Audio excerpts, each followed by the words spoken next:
On Tuesday, my security cameras captured 3 eruptions in 24 minutes, so I'm showing you that right now.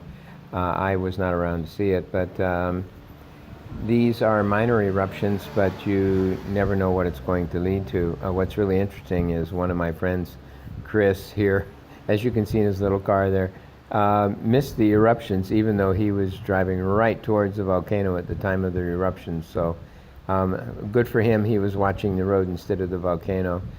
But I had dinner last night with a volcanologist, a geologist who's been studying Mayon for years, and he said that a lot of these eruptions will not be correctly predicted, even though we have so much science going into analysis of seismic activity and earthquakes and that sort of thing.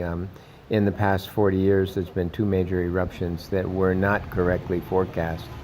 So this is the situation here today in Legazpi City in the Philippines.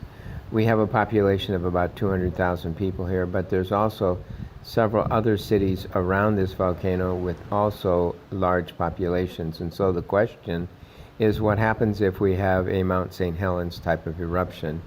And the answer is not very pretty. The volcanologist told me that if we just have a normal major eruptions like what happened in 1814, approximately 50,000 people will die.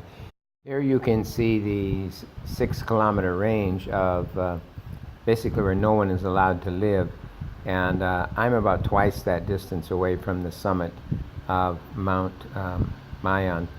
But this particular chart will show you that there's about 800,000 people who are well within what we would call the Mount St. Helens range, where given a catastrophic explosion of the volcano and without any warning, these people would all be seriously threatened.